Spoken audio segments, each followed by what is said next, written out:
He says like this: the world is twofold for man in accordance with his twofold attitude. The attitude of man is twofold in accordance with the two basic words he can speak. The basic words are not single words, but word pairs. One basic word is the word pair I, you. The other basic word is the word pair I, it. But this word is not changed when he or she takes the place of it. Thus, the I of man is also twofold. For the I of the basic word I, you is different from the basic word I, it. So it's a lot of almost technical sounding, but also poetic sounding verbiage in there. First of all, the first sentence, the world is twofold. Philosophers use the word world in different ways, somewhat technical. Heidegger is the most famous philosopher to use the word world in his great magnum opus, Being and Time. Die Welt is a very, very important technical term. For Buber, it's not that technical, although later on in part 3, he starts to use it in a somewhat more technical sense. Here he just wants to say, look, I'm going to talk about everything. The whole shebang, everything. Everything that is possible in human experience. That's the world. And I'm telling you that everything can be divided, folded. Zwiefältig, it's exactly like in English, like twofold. Fold is to fold, like a piece of paper.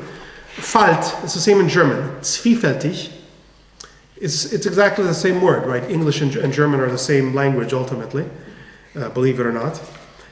So zwiefältig means that you can fold the world like a page in half into two. And each one of these folds of the world is experienced by what in German, it's hard to translate this word in German. Attitude is a very good translation.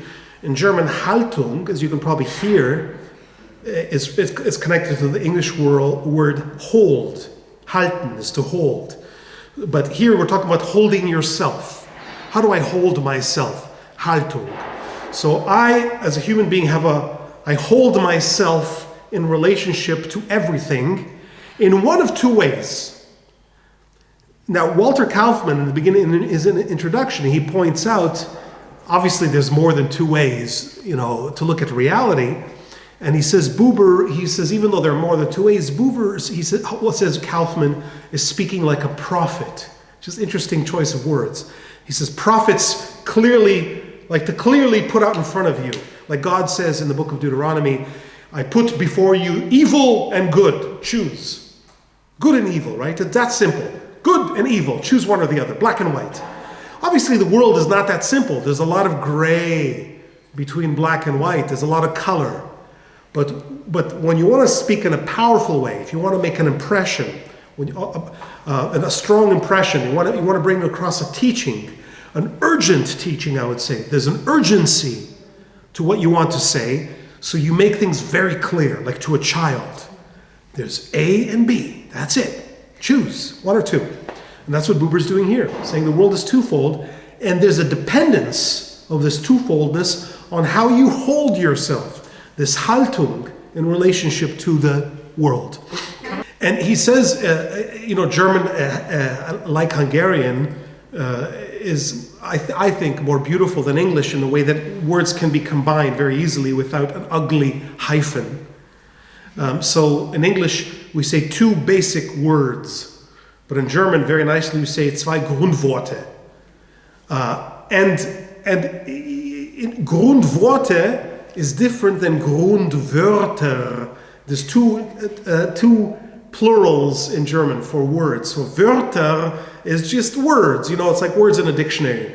But Worte is an elevated form of an elevated plural for word. So like a Wort, which is why a Wort could be like a dictum, we would say. It's not just a word in a dictionary, but I live by these words.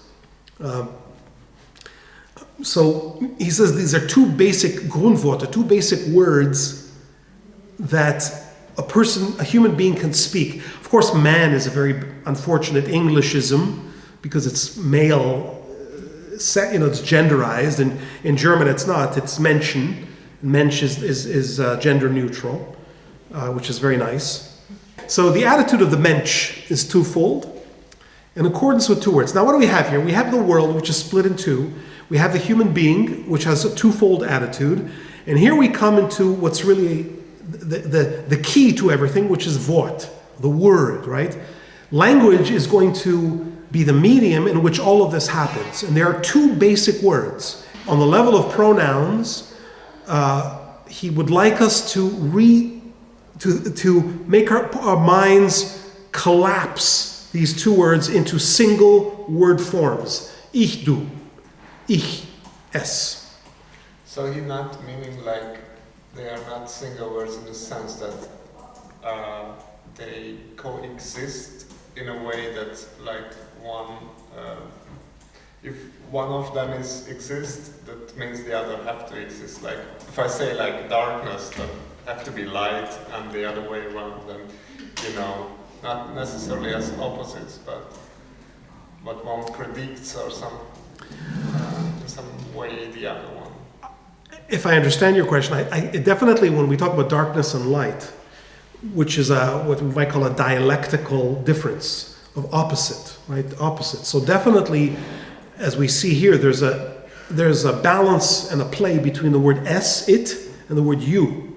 So and that's why the world is twofold, between it and you.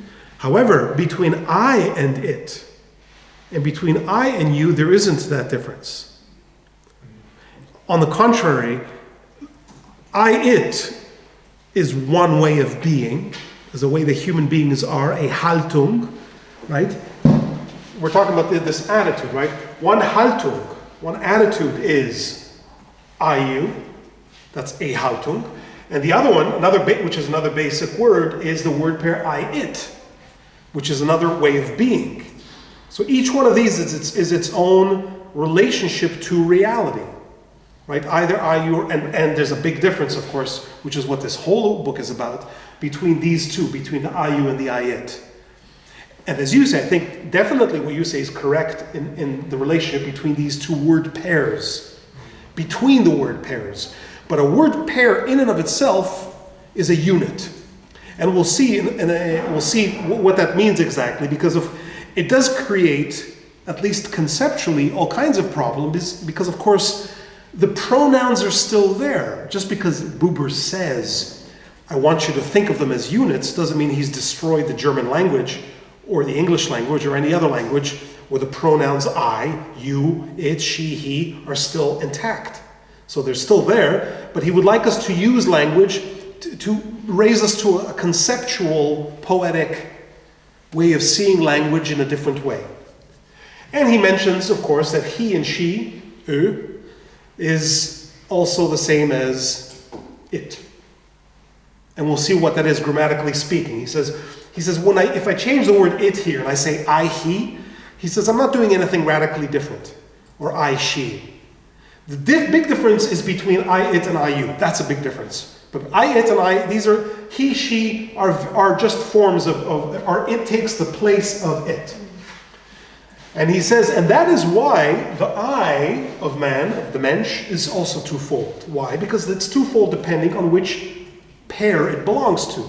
There's an I that belongs in the IU and an I that belongs in the I it. For the I of the basic word IU is different from that in the basic word I it. It's a different type of I. Of course, we're not talking about language here. We're talking about existence, about being, but how am I in the world when I say you to somebody or I say it? Just to spend just a couple minutes on the linguistic aspect here, and here I will definitely invoke our great specialist Alexandra to give us a short explanation, because I'm embarrassed about what and to embark upon, and Alexandra definitely will know more than I do about this, since I just learned this from Wikipedia, and she knows it firsthand. I mentioned that. We'll get into this about what we're talking about, the grammatical third person. There are languages in which the problem does not exist as emphatically as it does in many European languages. And as I learnt from Wikipedia, in Japanese, the personal pronouns are not, they do exist, but they're not as operational or as necessary as they are in the Indo-European languages, which shows up even in their etymology. So, I looked it up and it's really fascinating. If you have a few minutes to kill, I advise you to go on the Wikipedia article of Japanese pronouns and look into it, and you'll see a whole list of pronouns. It's very complicated how the pronouns work in Japanese, because it depends a lot on your station, obviously, on who you are, who you're talking to. Honor, your position in society is very, very important. Is it your professor? Is it your friend? Is it your best friend? Is it a friend that you spend only, you talk to once a week or twice a week? Oh, then he has a different pronoun, so these pronouns change. But the pronouns are not even, grammatically speaking, the pronouns are not even essential to the speech. So you can leave out pronouns. The verbs contain the pronouns. So pronouns are added simply, I guess, as a matter of idiom, but not as a matter of grammatical necessity. And even as I understood, the Japanese grammarians argue about the status of a pronoun. Is it functional or is it structural? In other words, people who would say that it's functional would say there are pronouns because you use them. Others would say, no, structurally, pronouns are irrelevant. Structurally, in other words, that the verb contains the pronoun and pronouns are just flourishes.